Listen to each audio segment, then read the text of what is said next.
اعوذ باللہ من الشیطان الرجیم بسم اللہ الرحمن الرحیم ربی یسر ولا تؤثر وتمم بالخیر ومن الناس من یتخذ، اور لوگوں میں سے ایسے بھی ہیں من دون اللہ، جنہوں نے اللہ کے علاوہ اندادن بہت سے معبود بنا رکھے ہیں، یحبونہم وہ پسند کرتے ہیں ان کو، کحب اللہ جیسے کہ اللہ سے محبت کی جاتی ہے، اس طرح وہ ان سے محبت کرنے والے ہوتے ہیں۔ والذین آمنوا، والذین اور ایمان لانے والوں میں سے، یعنی اہل ایمان اللہ سے محبت کرنے میں اشد بہت زیادہ سخت ہیں، حبا للہ اللہ سے محبت کرنے میں، یعنی کہ مومنین جو ہے اللہ سے محبت بہت زیادہ کرتے ہیں، اور اس کے برعکس جو اللہ کے علاوہ معبود بناتے ہیں وہ اللہ سے اتنی محبت نہیں کرتے۔ اب اللہ تعالیٰ ان کے بارے میں کیا فرما رہے ہیں؟ وَلَوْ يَرَى الَّذِينَ، کاش کہ وہ جان لیں وہ لوگ، ظالموا جنہوں نے ظلم کیا، یعنی مشرک لوگ جو اللہ کے ساتھ شریک ٹھہراتے ہیں، اذ یرون العذاب جب وہ دیکھیں گے عذاب کو، ان القوۃ پھر وہ اس وقت کہیں گے بے شک ساری کی ساری قوت للہ اللہ کے لیے ہے، ساری کی ساری مضبوطی جو ہے وہ اللہ کے لیے ہے، وہ اس طرح کہیں گے جمیعہ ساری کی ساری، وَأَنَّ اللَّهَ اللہ تعالی بے شک شدید العذاب سخت عذاب دینے والے ہیں۔ اب اس کا با محاورہ سنیں،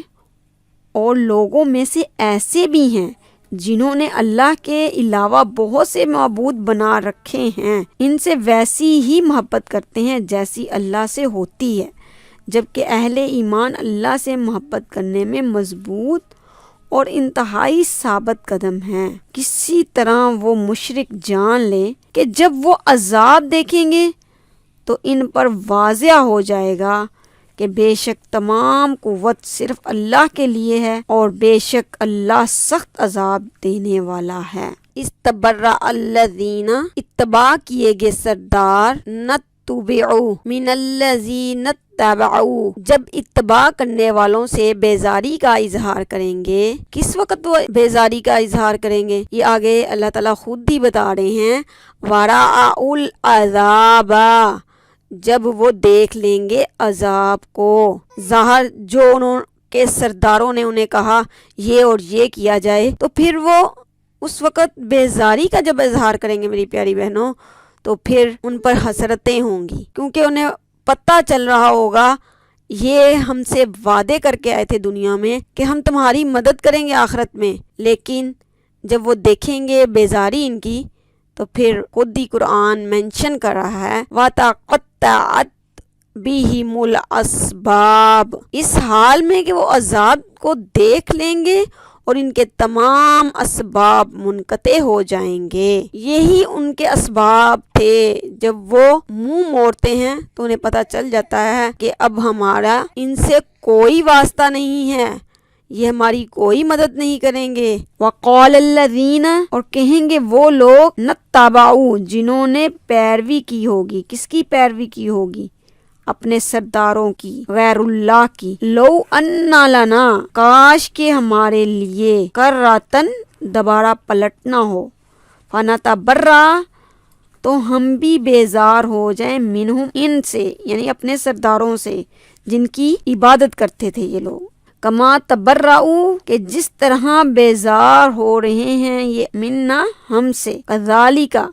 اسی طرح یریہم اللہ دکھائیں گے اللہ تعالیٰ ان کو اعمالہم ان کے اعمال، قیامت والے دن نا، پھر ان پر کیا ہوگا؟ حسرات حسرتیں ہوں گی، علیہم ان پر، وما ہم بخارجین من النار اور افسوس ہوگا ان کو، حسرتیں ہوں گی اور جہنم کی آگ سے نکل کر کہیں بھی نہیں وہ جائے پناہ انہیں حاصل ہوگی۔ تب یہ با محاورہ سنیں تو ان پر واضح ہو جائے گا کہ بے شک تمام قوت صرف اللہ کے لیے ہے،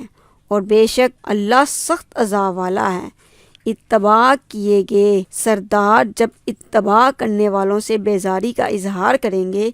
اس حال میں کہ وہ سب عذاب کو دیکھ لیں گے اور ان کے تمام اسباب منقطع ہو جائیں گے، اور اتباع کرنے والے کہیں گے کاش ہم دنیا میں لوٹ جائیں اور پھر ہم ان بڑے لوگوں سے اسی طرح بیزاری کا اظہار کریں جس طرح انہوں نے ہم سے کیا۔ اسی طرح اللہ ان کے اعمال ان کو دکھائے گا تاکہ ان پر حسرت و افسوس ہو اور وہ جہنم کی آگ سے نکل نہ پائیں گے۔ ان آیات مبارکہ میں واضح کر دیا گیا ہے کہ طاقت کا سرچشمہ صرف اللہ تعالیٰ کی ذات ہے، اور غیر اللہ سے محبت کرنے والے قیامت کے روز بے بس ہوں گے، جن کے بارے میں ان کا گمان تھا کہ وہ ان کو نجات دلوائیں گے، ان میں سے کوئی بھی ان کے کام نہیں آئے گا بلکہ ان سے بیزاری کا اظہار کیا جائے گا۔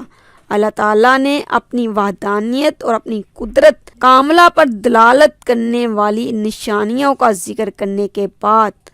غیر اللہ کی محبت میں غرق ہونے والوں کے انجام سے اس لیے آگاہ کیا، فرمایا کہ اس کی مخلوق کو غیر اللہ کی طرف لگانے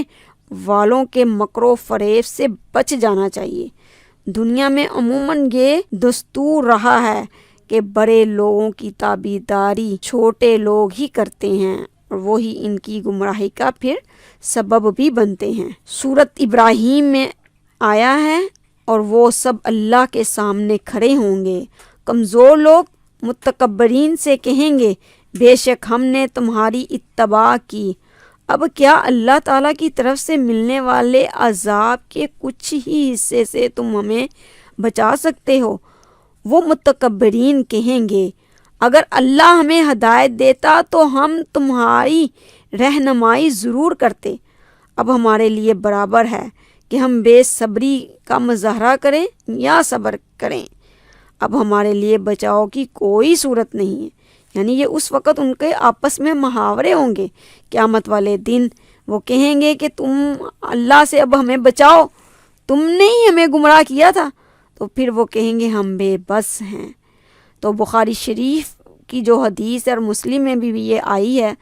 حضرت عبداللہ بن مسعود رضی اللہ تعالیٰ عنہ سے کہ میں نے رسول اللہ صلی اللہ علیہ وآلہ وسلم کی خدمت میں عرض کیا، اللہ کے رسول سب سے بڑا گناہ کون سا ہے؟ آپ صلی اللہ علیہ وآلہ وسلم نے فرمایا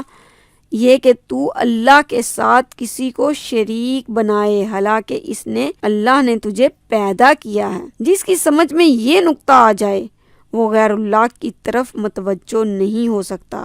اللہ تعالیٰ نے اہل ایمان کی نشانی اور ان کی پہچان خود ہی بیان کر دی ہے۔ جس طرح غیر اللہ کو معبود بنانے والے اپنے معبودوں سے محبت کرتے ہیں، اہل ایمان اس سے بھی زیادہ اپنے رب حقیقی سے محبت کرتے ہیں۔ ان کے نزدیک عزیز سے عزیز چیز کی محبت بھی حیث ہو جاتی ہے۔ ان کی زندگیوں کا مقصود و مطلوب اللہ تعالیٰ کی خوشنودی کا حصول ہی ہوتا ہے۔ اللہ اور اس کے رسول اللہ صلی اللہ علیہ وآلہ وسلم کی طرف سے ملنے والی رہنمائی کے مطابق زندگی بسر کرنے کے لیے کوشاں رہتے ہیں۔ سیدنا انبیاء علیہ السلام صلی اللہ علیہ وآلہ وسلم کے اسوہ حسنہ کو ہمیشہ اپنے سامنے رکھتے ہوئے اس کے مطابق عمل کرتے رہیں ہم۔ اللہ تعالیٰ ہمیں توفیق عطا فرمائے اور ہمیں ہر اس عمل سے محفوظ رکھے جس کا انجام جہنم ہو سکتا ہے۔ جزاک اللہ خیرہ۔